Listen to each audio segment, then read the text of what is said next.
Today I'm gonna make a simple dish or I'm cooking something simple, ulam today. First, let's put oil in the pan. Konti lang. Siguro mga ganyan lang siya. And spread na lang natin.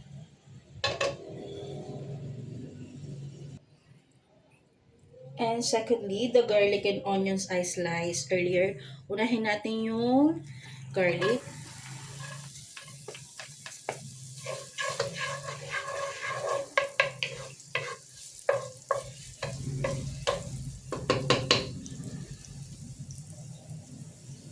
Then, pag lumabas na yung aroma ng ating garlic, isunod na natin ang ating onion.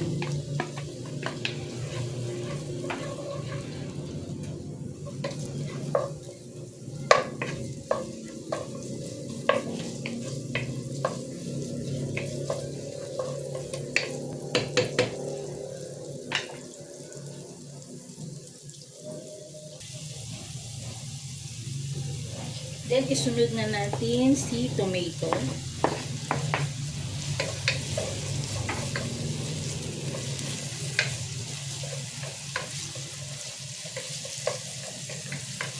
Palabasin lang natin ng kanyang aromatics. Then, ayun, susunod ko na yung pork.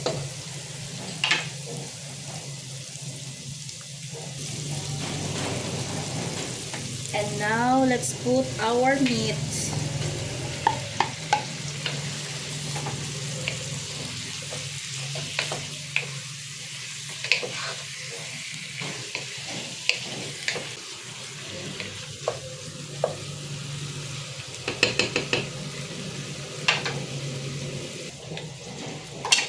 Then, let's go just cover it and until the meat is a little tender. I forgot to put some salt. So, lagyan natin siya.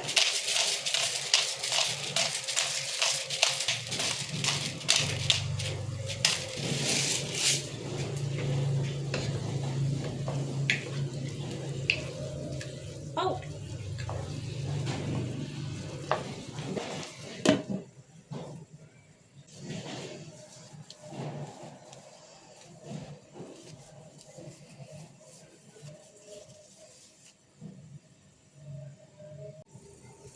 Oh, and I have some corn here that I bought yesterday at the market. Ayan, ilalaga ko siya later. And i-check natin. Oh, di ba? It's a sweet corn. Nice. I have 2 pieces sweet corn and ilalaga ko siya later on.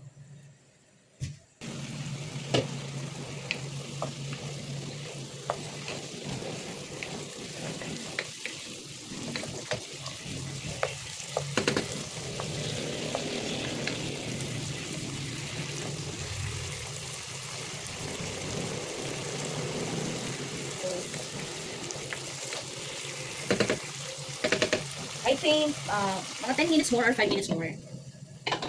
Check na natin. Ooh. Okay.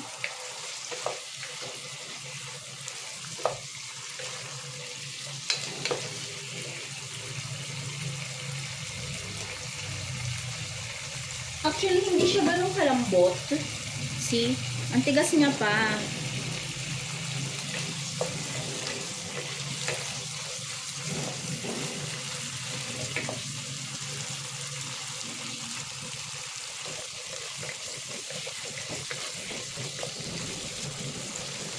But I think it's fine naman. Okay. Then next, let's put this ampalaya. Guys, alam mo yung actually this is super healthy and I really like this vegetable.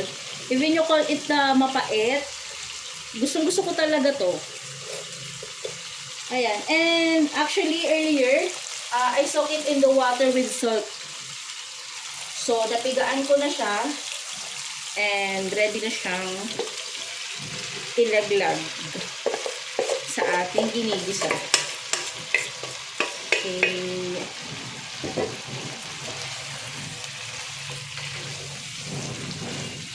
Then, mix lang natin.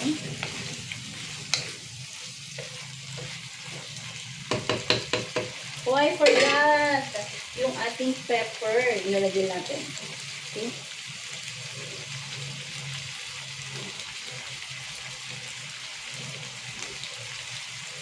Yan.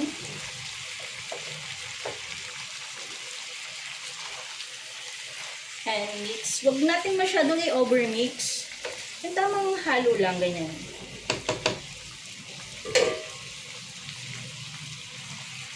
And then, mag-add lang tayo ng water.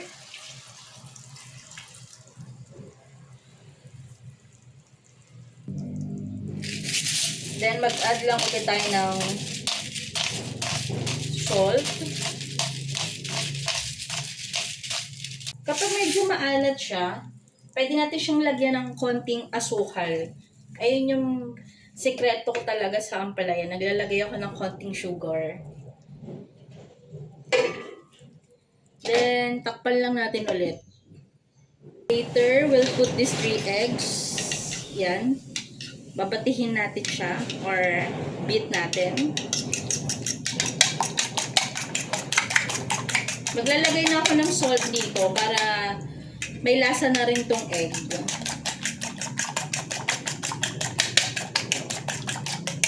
Set aside muna natin to kasi mamaya pa naman siya ilalagay.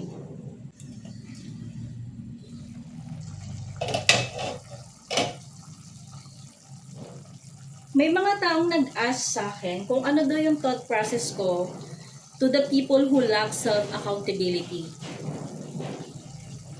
So, ayun. Ang thought process ko sa mga ganyang tao is, like, ako kasi yung taong kalmado. Yeah, I'm a calm person. And kapag ganyan talaga, may mga tao talaga akong nakakasalamuha na lack of accountability is, sometimes ang ginagawa ko is, nag-walk away. Hindi kasi ako yung pleaser na tao na kailangan kitang i-please, okay? Kung ganyan ka, bahala ka sa buhay mo. Pero sometimes it depends, like, case-to-case basis, like, is that fair that I'm always the one adjusting, you know? People need to take a responsibility to, and it's not my part, it's not my own part na ako yung laging magre-resolve ng mga ganyang bagay.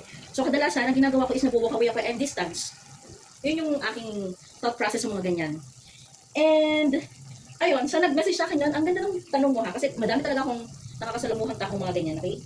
And, isa pa, yung mga ganyang tao kasi is actually mga victim eh. Alam mo yun? Like, biniblame nila yung ibang tao, pero hindi nila tinitake yun as a responsibility kasi ayaw nga nila yun eh. Ayaw nga nila ma-accountability yung mga ganung bagay. So, personally, ayaw ko talaga sa mga ganyang tao. Kaya ang aking sagot is, dumistansya, and ayaw kong problemahin, at alam mo na, ayaw kong problemahin ng problema ng iba. So, ayun. Wait na lang natin maluto yung aking niluluto. Pero this question is a really good, okay? It's really good question for me for today's video, okay? I think malambot na yung ampalaya. See? I think malambot na siya. And ating ilagay yung ating binit na itlog or eggs. Okay?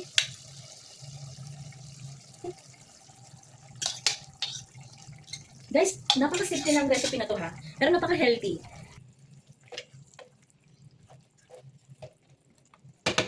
Yan, then, wait na lang.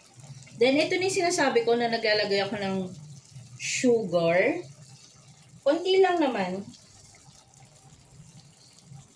To balance the taste. Okay? Pag medyo napaalat or something, kailangan nyo talaga maglagay ng sugar. Para hindi na kayo mag-add ng water.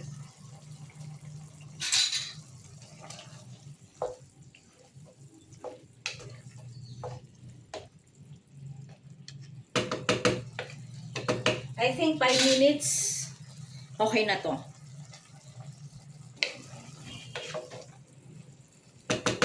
And I think we're all done. Ang ating simple dish for today's video.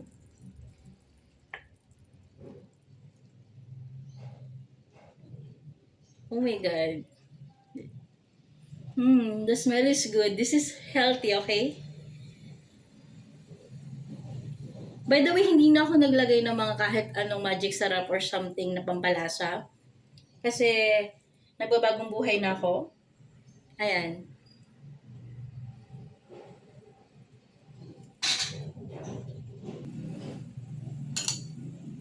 And that's it. And thank you for watching my simple event today. Ang sarap niya. Hindi dahil luto ko, ang sarap niya talaga. So yun lang. Thank you for watching.